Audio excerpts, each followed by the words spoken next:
ఇక్కడున్నాడు. కానీ సమస్య ఏంటంటే వాడు చాలా దూరంగా ఉన్నాడు. వేగంగా ఎగిరినా పట్టుకోలేమనుకుంటాను. ఇంకెందుకు, పదండి వెళ్ళిపోదా. మనం వెనక్కి వెళ్లే ప్రసక్తే లేదు.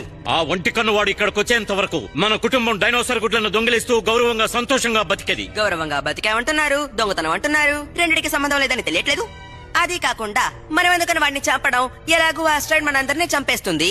నీకు చూపుంది గాని ముందు చూపు లేదు. ఆ ఒంటి కన్నువాడు వాడి మిత్రులు ఆస్ట్రాయిడ్ దారి మళ్లించకుండా మనం అడ్డుకుంటే ధూమ్ కథ అది ఆ ఒంటి కన్నువాడిని వాడి మిత్రుల్ని అందరినీ అంతం చేస్తుంది. ఆ సమయంలో మనం సురక్షితంగా గాల్లో ఎగురుకుంటూ వెళ్ళిపోదాం.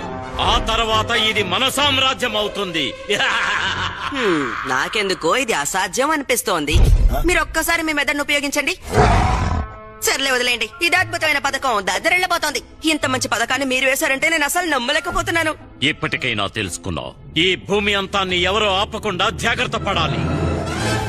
అందరిలాగే మనం కూడా ప్రపంచం అంతం గురించి భయపడితే బాగుండేది. ఓ ఇవాళ నువ్వు అయిపోయావు. దయచేసి మీరు నన్ను క్షమించండి. నేను మంచివాడినో చెడ్డవాడినో నాకే అర్థం కావడం లేదు. నువ్వు ప్రతిభావంతుడు అని ఇప్పుడు నేను ఒప్పుకుంటాను. వాడి కథ ముగించేయి. హలో, కొంచెం ఆగండి. మీకు అర్థం కాలేదు. అది కాదు చూడండి. ఆ ఆస్ట్రాయిడ్ ఢీకుంటే మనందరం చనిపోతాం. అది ఢీకొంటే మనందరం చనిపోతాం.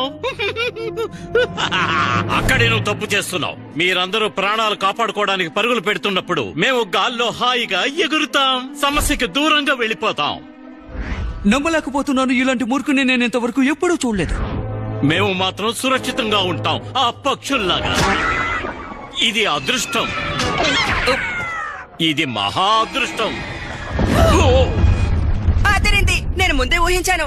ఏది మనకి సొంతం అవ్వదు. ఏంటి, ఇంత చిన్న వయసులోనే చావాలా? తనకు అర్థమైంది. దయచేసి నన్ను వదిలేయి. చేయాల్సిన పనులు చాలా ఉన్నాయి.